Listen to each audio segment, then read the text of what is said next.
പൊതുയിടങ്ങളിൽ നിന്ന് തെരുവ് നായ്ക്കളെ ഒഴിവാക്കണമെന്ന് സുപ്രീം കോടതി നിർണായകമായ ഉത്തരവ് ഇടക്കാല ഉത്തരവ് പുറപ്പെടുവിച്ചിരിക്കുകയാണിന്ന്.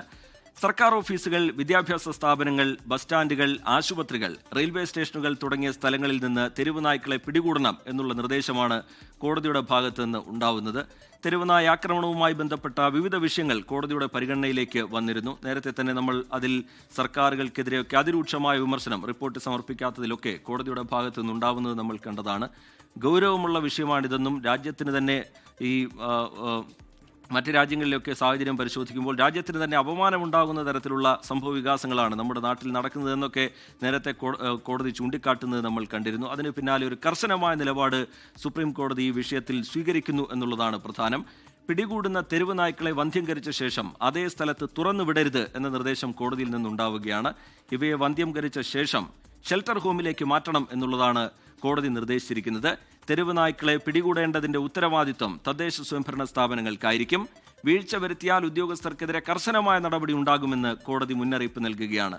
നടപടി സ്വീകരിച്ച് 8 ആഴ്ചയ്ക്കുള്ളിൽ അറിയിക്കാൻ ചീഫ് സെക്രട്ടറിമാരോട് സുപ്രീം കോടതി നിർദ്ദേശിച്ചിട്ടുണ്ട്. നായ്ക്കളെ മാത്രമല്ല, തെരുവിൽ അലഞ്ഞു തിരിയുന്ന കന്നുകാലികളെ നിയന്ത്രിക്കാനും സുപ്രീം കോടതി നിർദ്ദേശം നൽകിയിരിക്കുകയാണ്. അച്യുതൻ വിവരങ്ങളുമായി ചേരുന്നുണ്ട് ഡൽഹിയിൽ നിന്ന്. അച്യുതൻ, വളരെ ഗൗരവത്തോടു കൂടിയാണ് ഈ വിഷയം സുപ്രീം കോടതി കാണുന്നത് എന്നുള്ളത് നേരത്തെ ഈ വിഷയം പരിഗണിക്കുന്ന ഘട്ടങ്ങളിൽ കോടതി നടത്തിയ പരാമർശങ്ങളിൽ നിന്ന് വ്യക്തമാണ്. ഇപ്പോൾ ഒരു നിർണായകമായ ഇടപെടൽ, നിർണായകമായ ഒരു ഉത്തരവ് കോടതിയിൽ നിന്നുണ്ടാവുന്നു. ഇനിയെങ്കിലും ആ പ്രശ്നത്തിന് പരിഹാരമുണ്ടാകുമോ എന്നുള്ളതാണ് ജനങ്ങളൊക്കെ പ്രതീക്ഷയോടുകൂടി നോക്കിക്കാണുന്നത്. അച്യുതൻ,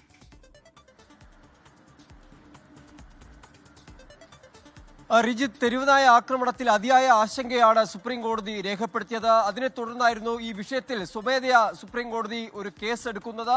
തുടർന്ന് ഇതിനു മുൻപ് സുപ്രീം കോടതി ഒരു വിധി പ്രസ്താവിക്കുകയും അതേറെ വിവാദങ്ങളിലേക്ക് വഴിവെച്ചു. തുടർന്ന് വിശാല ബെഞ്ചിലേക്ക് വിഷയമെത്തി. ആ വിശാല ബെഞ്ചാണ് ഇന്നൊരു ഇടക്കാല ഉത്തരവ് ഈ വിഷയത്തിൽ പുറപ്പെടുവിച്ചിരിക്കുന്നത്. പ്രധാനമായും 2 കാര്യങ്ങളിലാണ് ഈ സുപ്രധാന നിർദ്ദേശങ്ങൾ ഉണ്ടായിരിക്കുന്നത്. ഒന്ന്, ദേശീയപാതയിലും മറ്റു റോഡുകളിലുമായി അലഞ്ഞുതിരിഞ്ഞു നടക്കുന്ന കന്നുകാലികൾ പല അപകടങ്ങൾക്കാണ് ഇത് ഇടയാക്കിയിട്ടുള്ളത്. അതുകൊണ്ട് തന്നെ അവയെ കൃത്യമായി കണ്ടെത്തി സംരക്ഷണ കേന്ദ്രങ്ങളിലേക്ക് സുരക്ഷിതമായി അവയെ മാറ്റണം. അവയെ കൃത്യമായ രീതിയിൽ, നല്ല രീതിയിൽ പരിപാലിക്കണം എന്ന നിർദ്ദേശമാണ് ആദ്യമായി നൽകിയത്. ചീഫ് സെക്രട്ടറിമാർ, സംസ്ഥാനങ്ങളുടെയും കേന്ദ്രഭരണ പ്രദേശങ്ങളുടെയും ചീഫ് സെക്രട്ടറിമാർ ഈ നടപടികൾ കൃത്യമായി പാലിക്കുന്നുണ്ടോ എന്ന് സർക്കാർ ഉറപ്പുവരുത്തണം. ഏതെങ്കിലും അധികൃതരുടെ ഭാഗത്തു നിന്ന് വീഴ്ചയുണ്ടായാൽ ആ ഉദ്യോഗസ്ഥരായിരിക്കും അതിന്റെ ഉത്തരവാദികൾ എന്ന് സുപ്രീം കോടതി ഒരു മുന്നറിയിപ്പ് എന്ന രീതിയിൽ നൽകുകയാണ്. മറ്റൊന്ന് തെരുവുനായ വിഷയമാണ്. തെരുവുനായ വിഷയത്തിൽ ഈ പൊതു ഇടങ്ങൾ, പ്രത്യേകിച്ച് സ്കൂളുകൾ, ബസ് സ്റ്റാൻഡുകൾ, റെയിൽവേ സ്റ്റേഷനുകൾ, ആശുപത്രികൾ, അങ്ങനെ പൊതു ഇടങ്ങളിലെ തെരുവു നായകളെ പൂർണ്ണമായി മാറ്റണം എന്നാണ് സുപ്രീം കോടതി ഇന്ന് ഉത്തരവിലൂടെ പറഞ്ഞിരിക്കുന്നത്. അവയെ മാറ്റി വന്ധ്യംകരണത്തിന് ശേഷം ഷെൽട്ടറിലേക്ക് മാറ്റണം എന്നാണ് കോടതി പറഞ്ഞിരിക്കുന്നത്. മറിച്ച് എവിടെ നിന്ന് പിടിക്കുന്നോ അവിടെ കൊണ്ട് തിരിച്ചു വിടരുത് എന്നാണ് കോടതിയുടെ നിർദ്ദേശം. അങ്ങനെ തിരിച്ച് ആ സ്ഥലത്ത് തന്നെ കൊണ്ടുവിട്ടാൽ ഇതിനൊരു ഫലവുമില്ലാതെയായി പോകും എന്നാണ് സുപ്രീം കോടതിയുടെ ഭാഗത്തുനിന്നുണ്ടായിരിക്കുന്ന ഇക്കാര്യത്തിലെ പ്രധാന നിർദ്ദേശം എന്നുള്ളത്. തദ്ദേശ സ്ഥാപനങ്ങൾ ഇക്കാര്യത്തിൽ വേണ്ട നടപടികൾ സ്വീകരിച്ചുകൊണ്ട് തെരുവു നായകളെ കണ്ടെത്തണം, അവയെ ഷെൽട്ടറിലേക്ക് മാറ്റണം എന്ന് കോടതി പറയുന്നു. ഒപ്പം തന്നെ ഈ പൊതു ഇടങ്ങളിൽ തെരുവു നായകൾ കടക്കാതിരിക്കാൻ പ്രത്യേക ഫെൻസിംഗ് ഉൾപ്പെടെയുള്ള കാര്യങ്ങൾ ഏർപ്പെടുത്തണമെന്നുകൂടി സുപ്രീം കോടതി പറയുന്നുണ്ട്. മറ്റൊന്ന്, ഈ നിലവിൽ ചീഫ് സെക്രട്ടറിമാർ ഒരു സത്യവാങ്മൂലം നൽകിയിട്ടുണ്ട്. അതിൽ പാലിക്കപ്പെടാത്ത ഈ ചട്ടവുമായി ബന്ധപ്പെട്ടെല്ലാം ചില വീഴ്ചകൾ പറ്റിയിട്ടുണ്ട്. അതെല്ലാം പരിഹരിച്ചുകൊണ്ട് മറുപടി സത്യവാങ്മൂലം കൂടി നൽകാൻ സുപ്രീം കോടതി ഇപ്പോൾ ഇക്കാര്യത്തിൽ ഉത്തരവിലൂടെ പറഞ്ഞിരിക്കുന്നു. എന്തായാലും നിലവിൽ പ്രസ്താവിച്ചിരിക്കുന്നത് ഇടക്കാല ഉത്തരവാണ്. ഇതിനുശേഷം എല്ലാ കക്ഷികളുടെയും വാദം ഈ വിഷയത്തിൽ സുപ്രീം കോടതി കേൾക്കുമെന്നാണ് അറിയിച്ചിരിക്കുന്നത്. അതിനുശേഷമായിരിക്കും ഇക്കാര്യത്തിൽ ഒരു വിശദമായ ഒരു വിധി അത് സുപ്രീം കോടതിയുടെ ഭാഗത്തു നിന്ന് ഉണ്ടാവുക. എന്തായാലും തെരുവുനായകളെ സംബന്ധിച്ച് കേരളം ഉൾപ്പെടെയുള്ള സംസ്ഥാനങ്ങളിൽ ഇത് വളരെ ഗൗരവമുള്ള ഒരു വിഷയമാണ്. ഇപ്പോൾ കേരളത്തിലെ സാഹചര്യം നമുക്കറിയാം. ഓരോ ദിവസവും തെരുവുനായ ആക്രമണവുമായി ബന്ധപ്പെട്ട വാർത്തകൾ പുറത്തുവരുന്ന പശ്ചാത്തലമുണ്ട്. നമ്മളെ വല്ലാതെ അസ്വസ്ഥമാക്കുന്ന, ഞെട്ടിപ്പിക്കുന്ന ദൃശ്യങ്ങൾ പുറത്തുവരുന്നു. ഇന്നും തെരുവുനായ ആക്രമണവുമായി ബന്ധപ്പെട്ട 2 വാർത്തകൾ ഇതുവരെ പുറത്തു വന്നിട്ടുണ്ട്.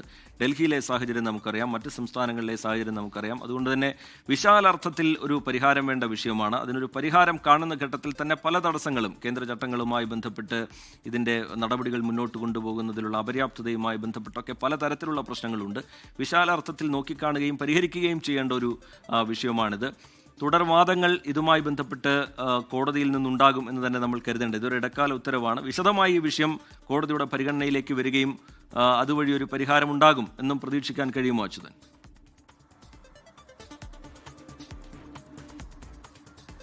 തീർച്ചയായിട്ടും റിജിത്ത്, അതായത് പ്രധാനമായും ഈ തെരുവുനായ ആക്രമണത്തെ അതീവ ആശങ്കയോട് കൂടി തന്നെയാണ് സുപ്രീം കോടതി തുടക്കം മുതൽ കാണുന്നത്. അതിന്റെ ഭാഗമായി അതിന്റെ ഒരു പ്രതിഫലനം തന്നെ ഇന്നത്തെ ഇടക്കാല ഉത്തരവിൽ നമുക്ക് കാണാൻ കഴിയും. കാരണം ജനങ്ങൾക്ക് പൊതുവിടങ്ങളിൽ അവർക്ക് അവരുടെ സ്വാതന്ത്ര്യമുണ്ട് നടക്കാനും എല്ലാത്തിനുമുള്ള. പക്ഷേ അവിടേക്ക് വരുമ്പോൾ ഇത്തരത്തിൽ തെരുവ് നായകളുടെ ആക്രമണം ഉണ്ടാകുന്നു.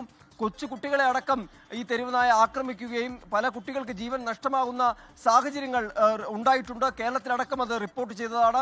അപ്പോൾ അത് അതീവ ഗുരുതരമായിട്ടുള്ള ഒരു വിഷയമായി തന്നെയാണ് സുപ്രീം കോടതി പരിഗണിച്ചതും അതിന്റെ ഒരു പ്രതിഫലനം ഈ ഉത്തരവിൽ ഉണ്ടായി എന്ന് തന്നെ പറയണം. അതുകൊണ്ടാണ് ആളുകൾ കൂടുതലായി എത്തുന്ന പൊതുവിടങ്ങൾ, അതായത് ഇത്തരത്തിൽ റെയിൽവേ സ്റ്റേഷനുകൾ, ബസ് സ്റ്റാൻഡുകൾ, ഇവിടെയെല്ലാം തെരുവ് നായകളുടെ ഒരു വലിയ കൂട്ടം തന്നെ ഉള്ളതായുള്ള നിരീക്ഷണങ്ങൾ കോടതി നേരത്തെ നടത്തിയതാണ്. അപ്പോൾ അതിനെയെല്ലാം പൂർണ്ണമായി ഒഴിപ്പിക്കാനാണ് ഇപ്പോൾ പറഞ്ഞിരിക്കുന്നത്. ഒഴിപ്പിക്കുക മാത്രമല്ല, മദ്യംകരണ നടത്തണം. മറിച്ച് ഇത് നടത്തിയതിനു ശേഷം എവിടെ നിന്നാണ് പിടികൂടുന്നത് അവിടെ കൊണ്ട് തുറന്നുവിടാൻ പാടില്ല എന്ന് സുപ്രീം കോടതി എടുത്തു പറയുന്നുണ്ട്. ഷെൽട്ടറിലേക്ക് മാറ്റണം. ഇത് സർക്കാരുകളെ സംബന്ധിച്ച് ഏറെ ശ്രമകരമായ ഒരു ദൗത്യമാണ്. കാരണം നിരവധി തെരുവ് നായകൾ പലയിടങ്ങളിലായി ഉണ്ട്. അപ്പോൾ ഇതിനെയെല്ലാം ഷെൽട്ടറിലേക്ക് മാറ്റുവാൻ വേണ്ടിയുള്ള സൗകര്യങ്ങൾ ഏർപ്പെടുത്തണം.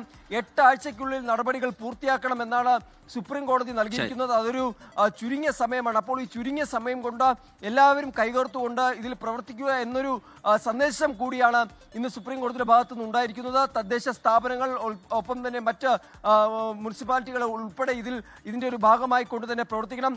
ദേശീയപാത വിഷയത്തിലേക്ക് വരുമ്പോൾ, കന്നുകാലികളെ മാറ്റണമെന്ന വിഷയത്തിലേക്ക് വരുമ്പോൾ അവിടെ സർക്കാരും ദേശീയപാത അതോറിറ്റിയും ഒരുപോലെ അതിനു വേണ്ടിയിട്ടുള്ള സഹായങ്ങൾ നൽകണം എന്നാണ് ഇന്ന് കോടതി പറഞ്ഞിരിക്കുന്നത്. അങ്ങനെ ഡൽഹിയിൽ നിന്ന് വിശദാംശങ്ങൾ പങ്കുവയ്ക്കുകയായിരുന്നു. കർശനമായ നടപടി ഈ വിഷയത്തിൽ സ്വീകരിക്കണമെന്ന് മാത്രമല്ല 8 ആഴ്ചയ്ക്കുള്ളിൽ അത് കോടതിയെ അറിയിക്കണം എന്നുള്ള കാര്യം കൂടി ചീഫ് സെക്രട്ടറിമാർക്ക് സുപ്രീം കോടതി നിർദ്ദേശമായി നൽകുകയാണ്. അച്യുതൻ ഡൽഹിയിൽ നിന്ന് വിശദാംശങ്ങൾ പങ്കുവയ്ക്കുകയായിരുന്നു.